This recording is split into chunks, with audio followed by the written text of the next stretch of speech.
अहो धनी, दिवाळीच्या फराळाचं काय नाव काढताय का नाही? अगं जाऊया की. तू कधी जायचं ते सांग. तुम्ही म्हणाल तवा. मग वाठारला जायचं का?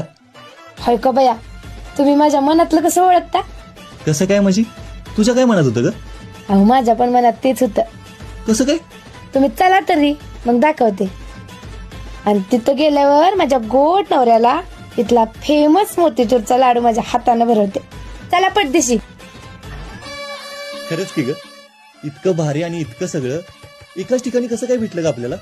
अरे मला माहित होतं, जर दिवाळी गोड करायची असेल तर हॉटेल जय भारतला जोडीने जायलाच लागते. खरं आहे बरं का. आणि इथं दिवाळीचा सगळाच फराळ मिळतोय की ग. आणि लाडू तर इतकं गोड आहे का नाही, मला खाताना तुझीच आठवण झालेली. तुमचं बया काहीतरीच असतं. आता परत पण आपण हॉटेल जय भारतलाच यायचं. हो धनी, वाटर किरोली सांगा की कसं. आता ते तू सांगितलंयच की. पण यंदाची दिवाळी जर गोड करायची असेल ना, तर वाठारच्या हॉटेल जय भारतला नक्की भेट द्या. आणि हो, फक्त दिवाळीलाच नाही तर बाकीच्या 11 महिने यांचं कुटुंब गोड फराळ बनवतं. आणि महत्वाचं म्हणजे यांचा जगप्रसिद्ध वाटारचा फरसाणा तेवढा घ्यायला विसरू नका. आणि बर का, म्हणून आम्ही जसं जोडीने आलोय तसं तुम्ही पण जोडीने या, पण नक्की या बर का.